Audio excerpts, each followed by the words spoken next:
DICE has just launched the latest event for Battlefield 2042, which will eventually bring us 128 player breakthrough mode for a limited period of time. And if you haven't experienced 128 player breakthrough as it was removed from the game after launch, then come January, you really won't want to miss out. Many players, myself included, missed the insane front lines of that mode. It's unlike anything I've played in a Battlefield game before. Now, the current event, the Battle of Nordvik, will last for 3 weeks, giving us some fun things to do on the journey to the upcoming Specialist rework at the end of January, with each week offering new limited time modes to play and cosmetics to unlock or even buy. Now, the first Liquidators event was met with generally poor reception due to the way the cosmetics were distributed and locked behind paywalls.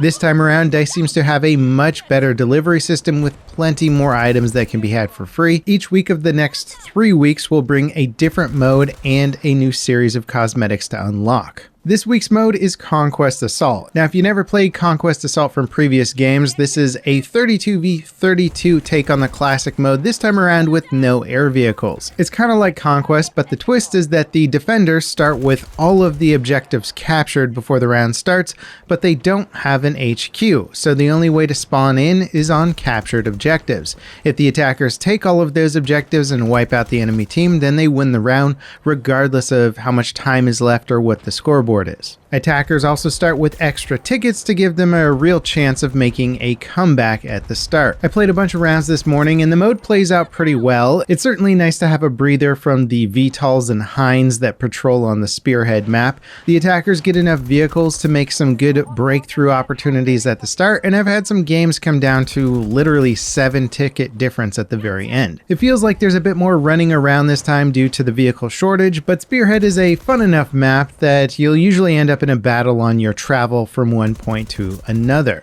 Now, I've never been a huge fan of Conquest Assault in general, just because the mode tends to be a bit more one-sided and can get very campy from time to time, but playing Battlefield without air vehicles for a change is enough of a fun mix-up to really make it interesting. The rewards this week are unlocked by playing Conquest Assault and earning ribbons. It's pretty easy to get the ribbons in general and can be done within 2 to 3 games if you're really focused on ribbons. Switching between intel classes and support classes in the same game is my best tip for doing it quickly, and also just not committing to trying to get level 3 ribbons each time, but instead just trying to get as many level 2 ribbons is going to be more economical. 5 ribbons will get you the Raider headgear for Sundance, 12 will get you the Revelation weapon skin for the MP9, and 20 ribbons will unlock the Death outfit for Casper. You'll also find 2 free items in the store, the Watchman outfit and the Bastion headgear for Crawford. On top of the free content, Week 1 is also offering a paid Epic Twilight Strike store bundle with 3 specialist skins and 4 weapon skins, and they do look pretty cool. Now, comparing this to Season 2's event, that one only had 4 unlocks to earn and 2 login reward items total. DICE have basically quadrupled the number of free gameplay related unlocks with the Battle of Nordvik, a massive improvement if you ask me, and it shows for the first time in DICE's history that I think they're really starting to figure out what live service events could be. Now, obviously, we can argue all day about the quantity of maps and weapon content, but in regards to a game mode event with cosmetic unlocks, I think this is a really good showing from DICE. Week 2's event will start on the 27th and is a new hybrid of Conquest, Breakthrough, and Rush called Retribution. In this 16v16 mode, attackers will push through the defenders in a linear sector march. The final sector has MCOMs that they'll have to destroy to win the match. This mode also offers vehicles. I'm very curious to see how it actually plays out. For anyone who watched my recent video on ways to make Conquest more fun and interesting, it sounds like some of those elements could be on display here. In general, I'm just excited to try some sort of new game mode. I think Battlefield really needs to experiment a bit more with these modes, and these limited time events are great ways to discover what works and doesn't work for the franchise. Battlefield 1's Frontline mode was such a hit that fans demanded to have more of it made and integrated into more maps, and they had it become more of a staple game mode, at least for BF1. So who knows what'll happen with the Retribution mode. Week 2 also offers nearly the identical amount of cosmetics as Week 1, with the exception of a paid store bundle that'll only offer 5 items versus the the 7 currently on offer. The ribbon unlocks are an epic headgear for Falk, an outfit for McKay, and an outfit for Irish. The free items are an outfit and headgear for Falk, and I'm actually kind of looking forward to Falk's unlocks because I just haven't been a huge fan of her headgear so far, and some of these new ones look pretty legit. Now, Week 3's mode is a 128 player breakthrough, but with a twist. It's called Breakthrough Chaos, and it boosts movement speed, redeploy times, and vehicle call-in timers. So basically it's breakthrough but faster, and these chaos modes have been a bunch of fun in the weekly portal rotations, but the experience is very hyperactive and kind of arcadey, so it can be a bit draining to play for an extended period of time. I was kind of hoping for something that was a bit more of a 128 player breakthrough throwback versus with the chaos crazy modifier. Week 3 doesn't have a paid bundle, but it still offers 3 ribbon rewards and 2 free store items. The standout item is probably the thermobaric vehicle skin, which looks pretty legit. Being able to combine the event unlock progression with the battle pass progression is also really nice.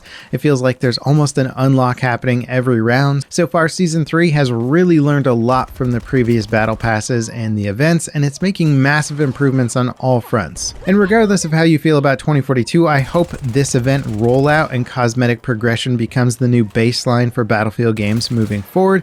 It feels like they're finally starting to offer cosmetic content on the level of other big AAA shooters. Now that said, I don't think DICE's paid cosmetic content is particularly attractive with Battlefield 2042. The items don't really seem to stand out enough from the free content, and I think DICE is probably seeing really poor sales because of it. Now obviously I don't have their sales data on microtransactions, but I am a huge fan of Battlefield, and I have spent money on custom cosmetics in past games, and I gotta say that there's very few paid items here that seem to really outclass the stuff that you can get for free.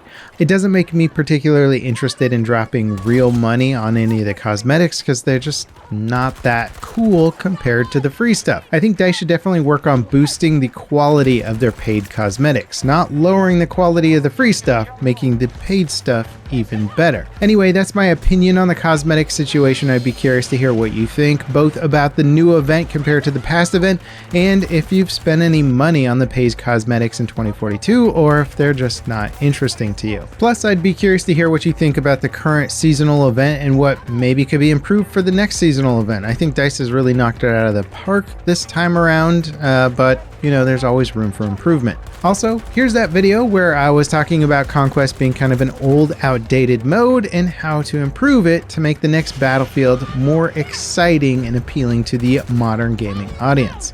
As always, guys, thanks for watching, and I'll catch you next time. This is Level Cap, signing off.